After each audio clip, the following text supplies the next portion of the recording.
apenas pregação da palavra, leitura da Bíblia. Não tinha aqui conjunto, não tinha aqui luz negra, vermelha, fazendo um clima, não tinha aqui um cara do teclado tocando uma musiquinha chorosa para ver se alguém se emocionava. Não tinha nada não. Aqui tem uma turma na praça em pé, ao meio-dia, olhando para a cara do sujeito, lendo um rolo de pergaminho desse tamanho na mão, e quando ouviram a leitura, todo o povo estava chorando enquanto ouvia as palavras da lei. Sabe o que isso me diz? Que havia nesse povo disposição para aceitar a palavra que estava sendo pregada. O homem pregava, a palavra estava entrando e o povo estava vendo que estava errado, as coisas que estavam em desacordo com a palavra do Senhor. Quanto tempo eles tinham esquecido o livro da lei do Senhor, e isso foi entrando na cabeça, fazendo efeito. O coração começou a queimar, começaram a ter vontade de chorar pelo arrependimento. Daqui a pouco estava todo mundo chorando diante da palavra do Senhor. A palavra fazendo efeito quando pregada, porque o povo se deixou levar pela palavra. Mas nossas pregações hoje parecem que encontram mais ouvidos para ouvi-las. Hoje nós falamos de coisas sérias e sérias dentro da igreja, coisas que dizem respeito à vida e à morte, e os nossos membros estão dando risadas quando termina o culto. Eu não sei quem está mais rindo, se somos nós os pregadores ou são os ouvintes. Eu só sei que tem água errada. Tem alguma coisa que não está batendo bem. Porque se tivesse batendo bem, o resultado tinha que ser um só. O que aconteceu aqui? Aconteceu lá em Lucas capítulo 22, nos dois discípulos de Jesus que estavam indo pela história de Emaús, e quando ouviram Cristo expor a palavra, o coração queimou. E aconteceu durante todos os avivamentos da história da igreja. A palavra pregada e o povo se prostrando diante do Senhor, sem ninguém mandar. Porque quando as pessoas fazem alguma coisa porque o dirigente manda, é um grande sinal de que estão fazendo obrigado, mas não vem do coração. Mas em muitas de nossas igrejas hoje, para que se possa sair um amém e um glória a Deus do povo, o animador de auditório tem que estar. Amém, irmãos? Diz amém, igreja. Não há disposição para ouvir e aceitar a palavra do Senhor. Tudo que é obrigado já está dizendo, não é natural. Não foi o Espírito de Deus que levou a dizer, ou a falar, ou a fazer, mas foi o mandar de um dirigente, do pregador. Sinal dos nossos tempos, para que a igreja cresça forte e estabeleça-se bem diante do Senhor, tem que haver disposição do povo de aceitar esta palavra. Esse povo estava ouvindo, apenas ouvindo a palavra do Senhor pregada, e eles aceitaram esta palavra, e viram que esta palavra estava diretamente confrontando as suas vidas. E aconteceu com eles o que aconteceu em Atos capítulo 2, quando o apóstolo Pedro pregou o seu primeiro sermão, e quando terminou, não fez apelo, não chamou ninguém para frente. O povo foi e perguntou: e agora o que é que a gente vai fazer? Atos 2, verso 37. Isso é Deus chamando, isso é Deus agindo, isso é a operação do Espírito de Deus. A liderança unida, verso 9, proclamando a palavra, pregando a palavra, as Neemias, os levitas, e o efeito da palavra sendo sentido no coração do povo que aceitava. E você que me escuta hoje, e que escuta tantos pregadores nessa igreja, você sabe que nós temos que ter disposição para aceitar a palavra, ou você só ouve? Nós não temos que ter disposição apenas para ouvir, mas disposição para nos deixar tocar por esta palavra pregada, disposição para nos deixar transformar por esta palavra pregada. Não pode haver um sem o outro, tem que haver disposição para ouvir, mas tem que haver colado disposição para aceitar. A palavra do Senhor tem levado você ao arrependimento? Se sim, isso é sinal de aceitação. Em último lugar, uma igreja só se estabelece forte no lugar onde está plantada diante do Senhor, se houver em seu povo disposição para obedecer a palavra.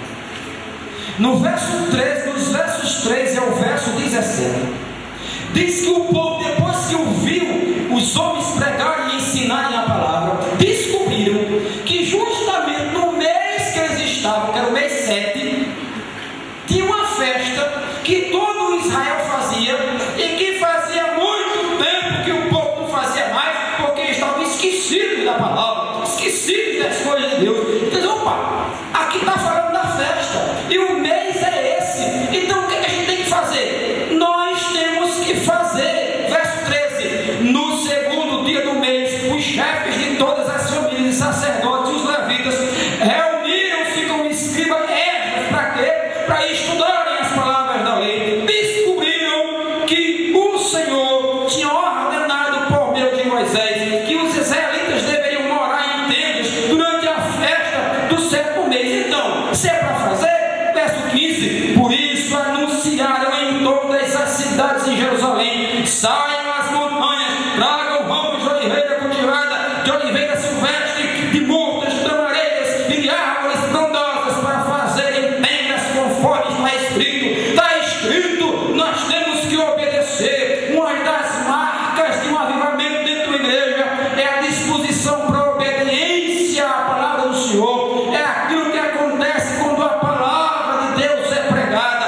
Avivamento não é uma coisa que acontece num culto, todo mundo chora, vai para casa com cara de santo, e na segunda-feira volta a ser a mesma pessoa que era. Não. Avivamento tem efeitos duradouros. Começou lá atrás, aqui no capítulo 8 de Neemias. Os dias foram passando, chegou aqui no verso 13, era o segundo dia do mês, e continuou o povo querendo mais a palavra. Descobriram o que iam fazer na palavra do Senhor, partiram para fazer, e diz que foram mais 7 dias de festa diante de Deus. E no último versículo, no versículo 18, dia após dia, desde o primeiro até o último dia da festa, Esdras pregou a lei de Deus para o povo. Eles celebraram a festa e no 8º dia teve uma santa convocação. Os frutos foram duradouros. Isso é avivamento, meus irmãos. Isso é uma igreja debaixo da pregação da palavra do Senhor. Isso é uma igreja forte. Isso é um povo que está debaixo das ordenanças de Deus. Veja que uma coisa puxa a outra. O povo escutou, estava ligado, aceitou, e se aceitou tem que praticar. Então é muito didático. A pregação da palavra do Senhor tem que fazer efeito no meio da igreja. Tem que aceitar, e se aceita tem que cumprir. Por isso que o tema para esse dia foi divinamente colocado: pregação da palavra e oração ao Senhor são os combustíveis para que a igreja cresça forte e bem estabelecida diante do Senhor. Irmãos, nós fazemos muita coisa nas nossas reuniões que a gente chama de culto, mas se nós tirarmos muitas das coisas que nós fazemos, Deus não sentirá a falta delas. Agora, tem muita coisa que nós não fazemos que Deus queria que estivesse lá. Veja que não teve espera, não teve deixa para amanhã. No versículo 10 em diante, o povo ouviu e na hora partiu para botar a palavra em prática. Confessou seus pecados, se arrependeu diante de Deus e partiu para celebrar a festa diante do Senhor. Renovaram a aliança com o Senhor. Se é para fazer, tem que fazer. E como resultado, os seus corações ficaram alegres. E o pregador disse: ninguém chora, hoje é dia de alegria, porque Deus está no meio de nós, a sua palavra está sendo pregada. Nós devemos sorrir de alegria, celebrar diante do Senhor e continuar estudando essa palavra santa e poderosa, porque a obediência à palavra de Deus tem que levar o homem e a mulher a se alegrar. Salmo 85, versículo 6, o autor do Salmo, veja só como ele une a obediência com a alegria. Salmo 85 e o versículo de número 6. Espera, esse aí tem, viu, Salmo? Salmo 85 e o versículo de número 6. Salmo 85 e o verso 6 está escrito assim: acaso não nos renovarás a vida, a fim de que o teu povo se alegre em ti? O povo do Senhor tem que estar alegre nele, porque a alegria do Senhor é a nossa força. A obediência à palavra do Senhor leva alguém a se alegrar dos seus estatutos e mandamentos, porque isso é fruto de alguém que nasceu de novo, que teve a sua natureza trocada, que recebeu a regeneração para agora ter prazer nas coisas de Deus. E a pergunta tem que ser feita: você tem cumprido a palavra do Senhor? Você tem cumprido as instruções que a Bíblia pede que você cumpra? Ou você tem cumprido apenas o que lhe é conveniente? Uma igreja, para se estabelecer forte e prosperar diante de Deus, tem que ter um ministério de oração forte. Tem que ter um povo que esteja disposto a ouvir, a aceitar e cumprir a palavra de Deus. Tem que ter um ministério de pregação forte.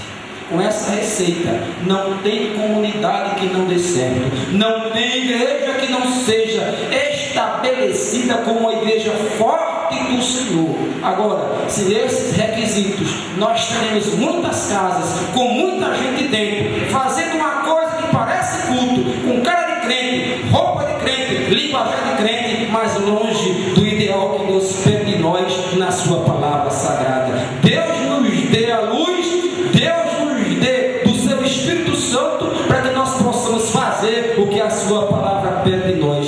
Deus nos dê a graça de termos igrejas fortes, com ministério de pregação forte, e que sejam reconhecidas não pelo barulho que fazem, mas pela palavra santa que sai do meio delas. Deus nos dê a graça de termos membros de igrejas fortes, que sejam reconhecidos não porque fala a língua ou não, não porque se veste com roupa comprida ou não, mas porque da sua boca, quando abre, o que sai é a palavra de Deus. Nós precisamos transformar o nosso nome de crente em testemunho, e só vamos transformar quando esses requisitos estiverem no meio de nós. Deus abençoe a igreja, e Deus dê a esta igreja esta bênção a todos os seus líderes e a todos os seus membros. Parabéns a todos e até uma próxima oportunidade, se Deus assim nos permitir.